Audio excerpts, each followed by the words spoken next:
What is up, guys? Rick Hackus here, and this is the gold review of the HVK-30 assault rifle in Call of Duty Black Ops 3.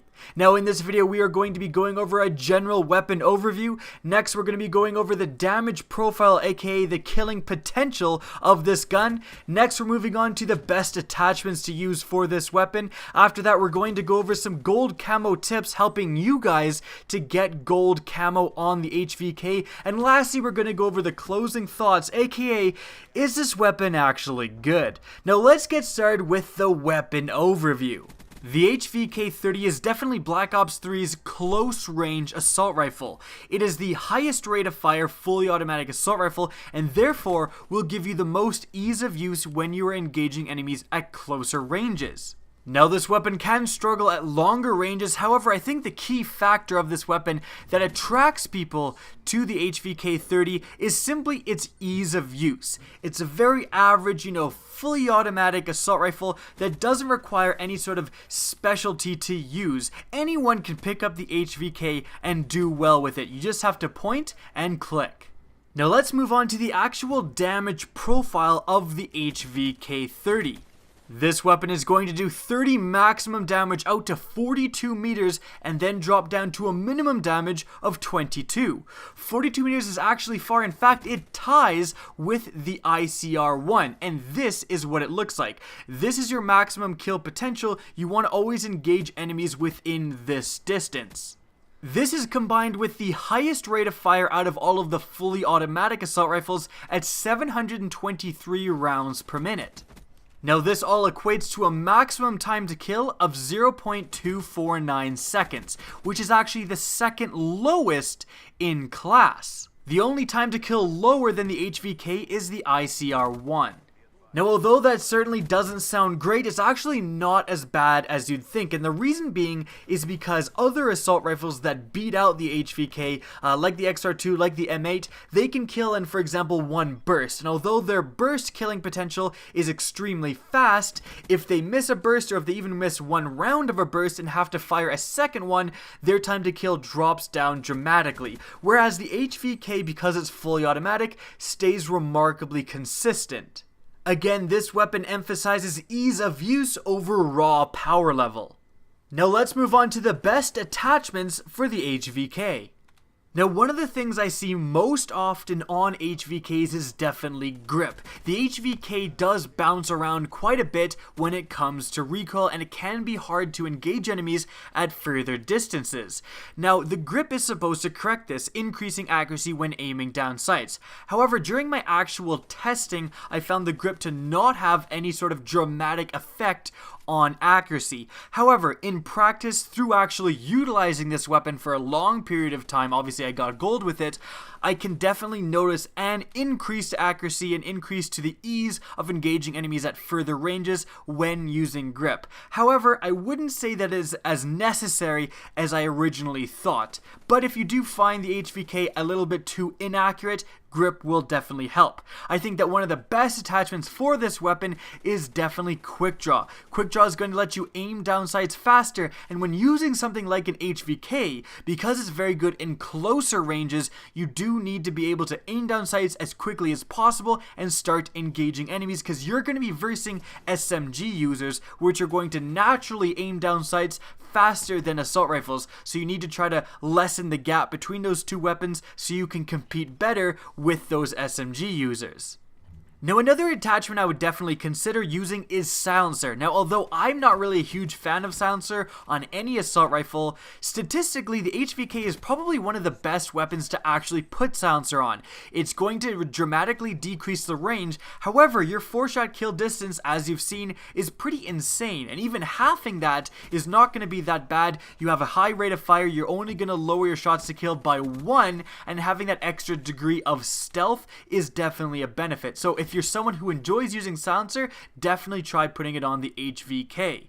And that's pretty much it. The HVK is definitely a weapon that you can utilize less attachments on. You don't need a bunch of attachments to make it good. It's already very usable, and therefore you can spend your points on other items like more grenades, more perks, etc. In fact, near the end of my time using the HVK, I even stopped using optics with it. I found the iron sights were definitely good enough, especially in the distances that I should be engaging enemies. The iron sights aren't perfect, don't get me wrong, they're very clunky. However, if the enemy is far enough away that you're like, I can't really see him with these iron sights, again, you probably shouldn't be engaging an enemy from that far away anyways. Now let's move on to gold camo tips. What is some advice that I have for those of you who are trying to get your gold camos on the HVK? Well, firstly, there's just some general gold camo tips that go towards getting gold camo for any weapon that I just want to reiterate. Firstly, as soon as you get 100 headshots, the first challenges you should do are the ones that involve using the weapon with no attachments and then 6 attachments. The reason being is because when you're doing these challenges, you can be getting other challenges in the background. Like you're going to go on a 5 kill streak when you're using this gun with 6 attachments, for example, and then you can kind of just complete things at the same time. That's going to do wonders for your time. The other thing I would definitely say is, let's say you're 1 or 2 headshots away from getting that 100 headshot challenge. What you want to do is make a new class looking forward. Make the class that involves using the HVK with no attachments, and then mid-game when you get the 100 headshot challenge, you can switch to your other class. I'm even guilty of this where I'm only like 1 headshot away and I'll just play a whole game, and you know, for 80% of the game I'm wasting my time because I've already completed the 100 headshots challenge. So definitely plan ahead.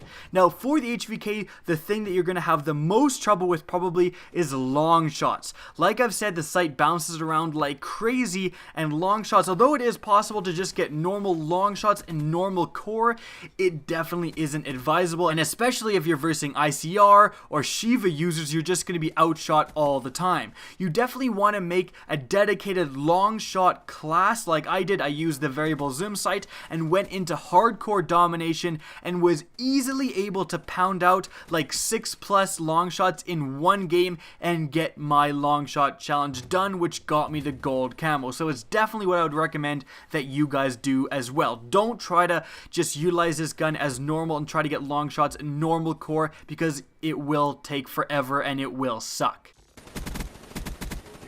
Oh, baby, a triple! Now lastly, let's go over my closing thoughts. What did I think of my time using the HVK? Well, overall, I think that the HVK is definitely a pretty solid weapon. I think the majority of people are going to be able to pick this gun up and utilize it very effectively. However, I definitely think the HVK is a little overrated, and I think the biggest problem with this gun has nothing to do with this gun, but rather has to do with the SMGs. The HVK is supposed to be the best assault rifle at closer ranges, but it's just way too often outshot by SMGs. You have SMGs like the VMP, like the Pharaoh especially, that just have basically 0 recoil and shoot a lot faster than this gun.